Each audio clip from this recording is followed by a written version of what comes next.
ఈ Jesus new creation ministries ద్వారా అనుదిన ఆహారమును మీకు అందించడానికి దేవుడిస్తున్నటువంటి కృపను బట్టి దేవునికి ఎనలేని కృతజ్ఞతలు. అందరూ ఎలా ఉన్నారు? బాగున్నారా?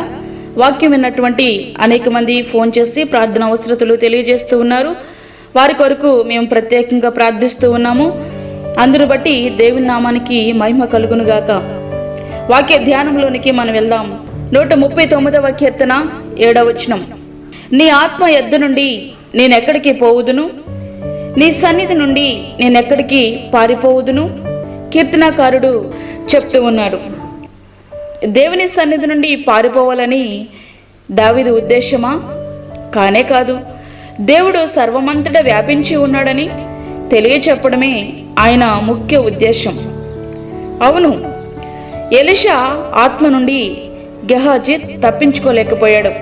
గెహాజీ బంగారమును వస్త్రములను ప్రేమించి నయమాను వెంబడి వెళ్తున్నప్పుడు ఎలీషా గారు గెహాజీని అడుగుతాడు, నువ్వు రథం వెంబడి పరిగెత్తుచున్నప్పుడు నా ఆత్మ నీతో పాటు రాలేదా అని.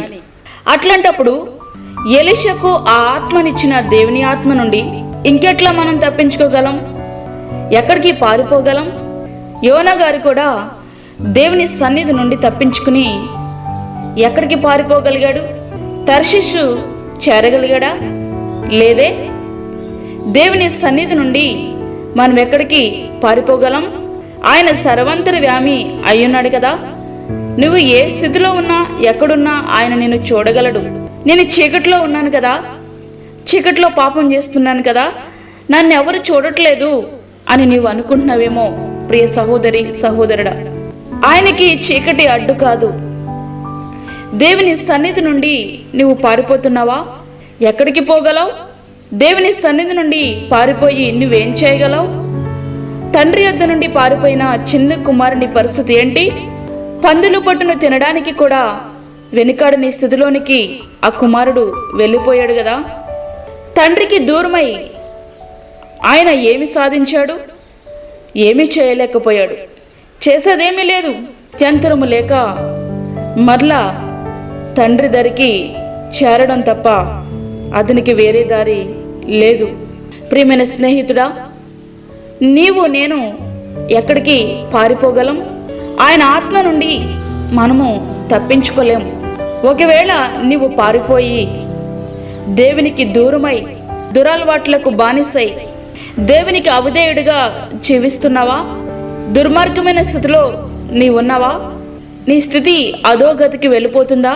ఒకసారి ప్రశ్నించుకో. ఈ స్థితిలోనే ఒకవేళ నీ జీవిత యాత్రను ముగిస్తే ఏమైపోతావు?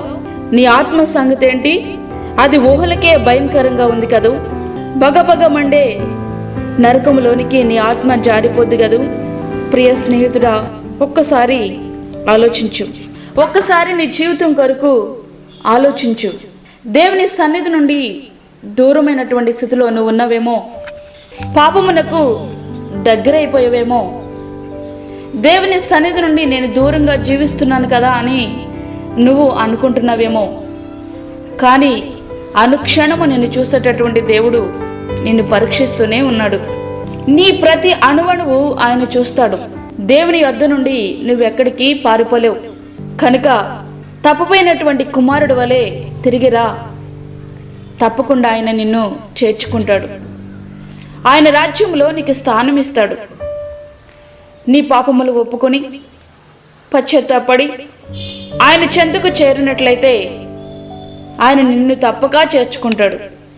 నిన్ను విడిచిపెట్టే దేవుడు ఏమాత్రము కాదు. ఈ భయంకరమైన దినాలలో దేవుని చెంతకు చేరదాం. మన ఆత్మను శుద్ధిపరుచుకుందాం. మనల్ని మనం కడుక్కుందాం. పాపమునకు దూరమై దేవునికి దగ్గరవుదాం. పాపమునకు బానిసైన పరిస్థితుల్లో ఉన్నావా? దేవుడు నిన్ను తప్పకుండా విడుదల చేస్తాడు. ఆయన నమ్ము. తిరిగి తండ్రి యొద్దకు రా. నువ్వు ఏ స్థితిలో ఉన్నా సరే, నువ్వు ఎటువంటి పరిస్థితిలో ఉన్నా సరే, నేను చాలా దుర్మార్గుడిగా ఉన్నాను కదా, ఆయన నన్ను చేర్చుకుంటాడా అని నువ్వు అనుకుంటున్నావేమో. నువ్వు ఏ స్థితిలో ఉన్నా సరే ఆయన నిన్ను చేర్చుకుంటాడు, నిన్ను కౌగలించుకుంటాడు, నిన్ను ముద్దు పెట్టుకుంటాడు. ఆయన నిన్ను కుమారునిగా కుమార్తెగా తప్పకుండా అంగీకరిస్తాడు. ప్రియమైన దేవుని బిడ్డ, దేవుని చెంతకు రా, పశ్చాత్తాపపడు. ఆయన ఆత్మ నుండి నువ్వెక్కడికి పారిపోగలవు? ఎక్కడికి పారిపోలేవు. ఆయన సన్నిధి నుండి నువ్వెక్కడికి వెళ్ళలేవు. ఎక్కడికి వెళ్ళినా ఆయన ఉంటాడు. ఆయన సర్వంతర వ్యామి అయి ఉంటున్నాడు. కాబట్టి ఆయన సన్నిధి నుండి నువ్వెక్కడికి పారిపోలేవు. ఆయన పాదాల చెంత చేరుదాం. మన జీవితాన్ని శుభ్రపరచుకుందాం. దేవుని రాజ్యానికై సిద్ధపడదాం. అట్టి కృప ధన్యత దేవుడు మనకి అనుగ్రహించునుగాక. ఆమేన్. వాక్యమైన ప్రతి ఒక్కరు కూడా ప్రార్థనలో ఏకీభవించండి. ప్రార్థన చేసుకుందాం. పరిశుద్ధుడైన తండ్రి, ప్రేమగల యేసు ప్రభువా, నీ ప్రేంగల పాదములకు లెక్కలేని స్తుతి స్తోత్రములు చెల్లించుకుంటున్నాం. శ్రేష్టమైన మరి యొక్క దినాన్ని మాకు అనుగ్రహించినారు నాయన, నీకు వందనాలు. ఈ దినమంతా మాకు తోడుగుండండి. ప్రతి విధమైన శోధన, కీడు, ప్రమాదం నుంచి, తెగుల నుంచి మమ్మల్ని తప్పించండి. ఈ దినమంతటి కొరకు మమ్మల్ని మీరు సిద్ధపరచండి ప్రభువా. దిన అవసరతలు మీరు తీర్చండి. దేవానికి వందనాలు, స్తోత్రములు చెల్లించుకుంటున్నాను. ప్రార్థనలు ఏకీభవిస్తున్న నీ బిడ్డల్ని మీరు జ్ఞాపకం చేసుకునండి. నీ యొక్క ఆత్మ వారిలో పని చేయనట్లుగా సహాయం చేయండి. వింటున్నటువంటి మాటలు వారి హృదయంలో పని చేయనట్లుగా, వారి హృదయముల క్రియ చేయనట్లుగా సహాయం చేయండి. వారి యొక్క హృదయములను మీరు తెరవండి. నీ రాజ్యమునకు సిద్ధపరచండి. నీ రాకడది సమీపంగా ఉంది ప్రభా. ప్రతి ఒక్కరూ సిద్ధపడలాగా సహాయం చేయండి. అదే రీతిగా హాస్పిటల్లో ఉన్న పేషెంట్స్ని జ్ఞాపకం చేసుకోనండి. గర్భిణీ స్త్రీలను జ్ఞాపకం చేసుకోనండి ప్రభా. చంటి బిడ్డలకు మీరు తోడుగా ఉండండి. నీ కాపుదల, నీ భద్రత వారికి అనుగ్రహించండి. వృద్ధులకు నీ సన్నిధిని తోడుగా ఉంచండి ప్రభా. బలహీనులను బలపరచండి. దూరదేశంలో ఉండి వాక్యం వింటున్న నీ బిడ్డలను కూడా బలపరచండి. నీ యొక్క ఆత్మ తాగుదల క్రిందికి వారిని మీరు తీసుకుని రండి ప్రభా. నీకు స్తోత్రాలు. నీ వాక్యం వింటున్న ప్రతి ఒక్క బిడ్డను మీరు జ్ఞాపకం చేసుకొని నేను ఆయన నీకు వందనాలు. నీ సన్నిధిని మీరు మాతో ఉంచండి. మా దేశాన్ని, మా రాష్ట్రాన్ని మీరు కాపాడండి నాయన. నీ సన్నిధిని మీరు మాతో ఉంచి నీ నామానికి మీరు మహిమ తెచ్చుకొనమని యేసు పరిశుద్ధ నామమును అడిగి వేడుకుంటున్నాము తండ్రి. ఆమేన్. ఈ యొక్క వర్తమానములను మీ బంధువులకు, మీ స్నేహితులకు షేర్ చేయండి. దేవుని సేవలో మీరు కూడా పాలిభాగస్తులు కండి. అదేవిధంగా మీ ప్రార్థన అవసరతలు మాకు తెలియచేయండి. తెలియజేయవలసినటువంటి మా ఫోన్ నంబర్ 9177377559. దేవుడు మిమ్మను దీవించునుగాక. ఆమేన్. దేవుని సేవలో మీ సహోదరి అన్నామణి సాల్మన్. మా ఛానల్ని సబ్స్క్రైబ్ చేయండి, షేర్ చేయండి, లైక్ చేయండి.